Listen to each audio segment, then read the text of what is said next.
5. 모집단과 표본. 모집단과 표본의 뜻을 알고 표본 추출의 원리를 이해한다. 표본 평균과 모평균의 관계를 이해하고 설명할 수 있다.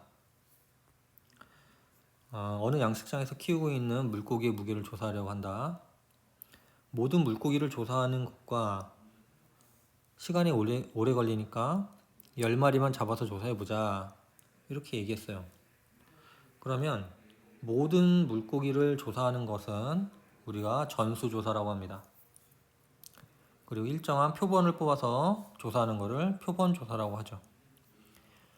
전수조사의 특징은 자료의 특성을 정확하게 알 수 있고 많은 시간과 비용이 필요하다. 하지만 표본조사는 자료의 특성을 근사적으로 알 수 있고 시간과 비용을 절약해서 구할 수 있다. 그래서 통계조사에서 조사의 대상이 되는 집단 전체를 모집단, 그리고 모집단에서 뽑은 일부를 표본, 표본에 포함된 대상의 개수를 표본의 크기라고 하고 모집단의 표본을 뽑은 것을 추출이라고 합니다. 개념 확인. A 제빵회사에서는 매일 그날 출고된 빵, 모집단이죠. 임의로 20개를 택하여 그 상태를 조사하였다. 20개는 표본이고 조사였기 때문에 표본 조사를 한 겁니다. 빵 자체의 상태뿐만 아니라 생산 과정에서 문제점이 없는지를 항상 확인하는 것이 중요하기 때문이다.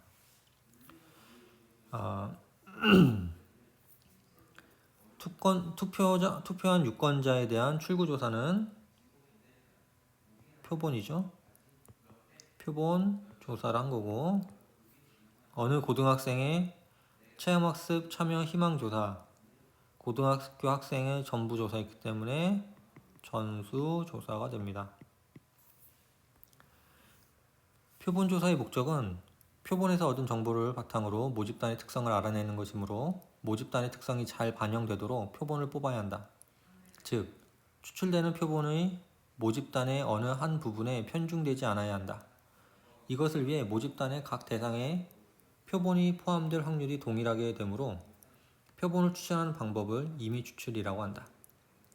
임의 추출 방법으로 제비뽑기, 난수주사위 등이 주로 사용되었으나 요즘에는 난수생성기와 같은 컴퓨터 프로그램을 이용한다. 표본을 추출하는 방법에는 한 번 추출된 자료를 다시 되돌려 놓은 후 다음 자료를 뽑는 복원 추출과 돌려놓지 않는 비복원 추출이 있습니다.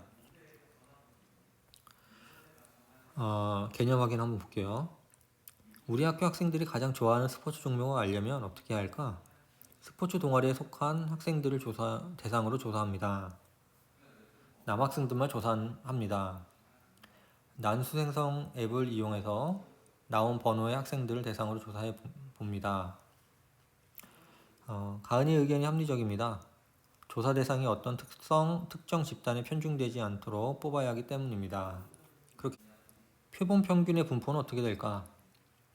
주머니에 1, 2, 3의 숫자가 하나씩 적힌 3개의 공이 들어있습니다. 이 주머니에 들어있는 공을 모집단으로 생각하고 유찬이와 혜진이가 각각 크기가 2인 표본을 임의로 복원 추출하였습니다. 다음을 읽고 두 사람이 뽑은 표본 평균을 각각 구해봅시다. 유찬이가 1과 2가 나왔으므로 표본의 평균은 2분의 3이 되겠죠. 혜진이는 2가 2번 나왔으므로 표본의 평균은 2가 됩니다. 당연히 횟수가 중요한 게 아니고 추출한 표본에 따라 달라지겠죠. 모집단의 특성을 나타내는 확률 변수의 확률 분포를 모집단의 확률 분포라고 한다. 모집단의 확률 분포에서 평균, 분산, 표준 편차를 각각 모평균, 모분산, 모표준 편차라고 하고 기호는 이렇게 씁니다. 한편 어떤 집단에서 크기가 n인 표본 x1부터 xn에 임의 추출하였을 때 평균, 분산, 표준 편차를 각각 표본 평균, 표본 분산, 표본 표준 편차라고 합니다. 이때 기호는 x의 바, s의 제곱, s 이렇게 표현합니다. 그래서 우리가 기호로 대문자를 이용하고 s를 이용한다는 차이가 있으니까 이걸 잘 알아두셔야 됩니다. 아래에 있는 내용은 실제로 한번 구하는 방법에 대해서 표현해 봤습니다. 모집단에서 표본을 임의추라했을 때 표본 평균 x반은 추출한 표본에 따라 여러 가지 값을 가질 수 있는 확률 변수이다. 표본 평균 x바의 평균, 분산, 표준 편차를 알아보자. 예를 들어서 2, 4, 6, 8의 숫자가 하나씩 적혀있는 4개의 공이 들어있는 주머니에서 한 개의 공을 임의로 꺼낼 때 이 공에 적힌 숫자를 확률 변수 x라고 하면 x의 확률 분포, 즉 모집단의 확률 분포는 이 표와 같습니다. 따라서 평균은 우리가 알고 있듯이 구하면 5, 분산 5, 표준 편차는 루트 5라는 걸 알 수가 있습니다. 한편 위 모집에서 임의로 복원 추출한 크기가 n인 표본을 x1, x2라고 하면 표본 x1, x2에 대한 표본 평균 x반은 2분의 x1 더하기 x2는 다음과 같습니다. 2, 2가 뽑힐 수 있고 2, 4, 4, 2 혹은 2, 6 이런 식으로 표를 만들 수가 있겠죠. 그래서 그거에 대한 평균은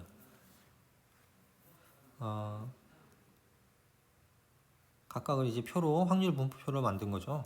그 다음에 x바의 평균, 분산, 표준 편차는 실제로 구해보면 5, 분산 2분의 5, 2분의 루트 10인 걸 알 수가 있어요.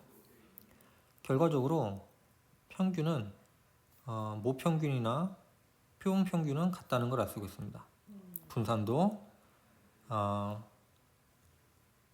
아까는 5였죠. 근데 n 개수로 나눠준 2분의 시그마 제곱과 같다는 걸 알 수 있고요. 표본 평균 모 표준 편차도 2분의 루트 10이므로 우리가 루트 n분의 시그마 이렇게 표현한다는 것을 실제로 한번 구해봤습니다. 또한 다음 그림과 같이 표본의 크기 n이 커짐에 따라 표본 평균 x바의 표본의 그래프는 평균이 m, 분산이 n분의 시그마 제곱인 정규 분포의 그래프에 가까워진다는 것을 그림으로 알 수가 있습니다. 그래서 표본 평균 x바의 분포, 모평균이 m, 모분산이 시그마 제곱인 모집단의 크기가 n인 표본을 임의로 추출할 때 표본 평균 x바에 대하여 다음이 성립합니다. x바의 평균 m, x바의 분산 n분의 시그마 제곱, x바의 표준 편차 루트 n분의 시그마. 모집단이 정기분포 n을 따르면 표본 평균 x바는 정기분포 n, m, n분의 시그마 제곱을 따른다. 모집단의 분포가 정기분포가 아닐 때도 표본의 크기 n이 충분히 크면 x바는 근사적으로 정기분포 n을 따른다는 것을 알 수가 있습니다. 개념 확인을 통해 한번 확인해 보죠. 모평균 30 그러면 우리가 표본 평균도 알 수가 있고 모분산이 16 그러면 n으로 나눈 10분의 16 1.6이 표본 분산인 걸 알 수가 있습니다. 아래에 있는 걸 한번 구해보도록 할게요. 얘를 한번 풀어보도록 하겠습니다. 어느 농장에서 재배되는 오이의 길이는 평균이 30, 표준 편차가 2인 정규 분포를 따릅니다. 이 중에 25개를 임의로 추출하면 표본 평균 x의 x바의 평균, 표준 편차는 30 같죠? 그리고 표준 편차는 루트 n분의 시그마, 루트 n이 25, 루트 25 시그마 2 이걸 알 수 있으니까 5분의 2 이렇게 되겠고 확률 x바가 31보다 크거나 같을 때 31보다 크거나 같으니까 이거를 정규분포로 바꿔줘서 정규분포는 이렇게 되죠. 표준 정규분포는 n 0,1이니까 이거를 z는 시그마 x-m이었죠. 여기서 시그마는 5분의 2고 평균은 30이니까 30으로 빼주고 5분의 2로 나눠주면 z는 2.5보다 크거나 같다입니다. 2.5보다 크거나 같다는 2.5가 여기 있을 테니까 여기죠. 그 얘기는 전체 0.5, 0.5에서 이 부분 0에서 2.5까지를 빼주면 되겠죠.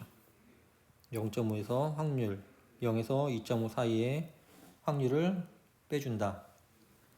그래서 실제로 구하면 이렇게 나옵니다. 4번은 직접 풀어보도록 하겠습니다.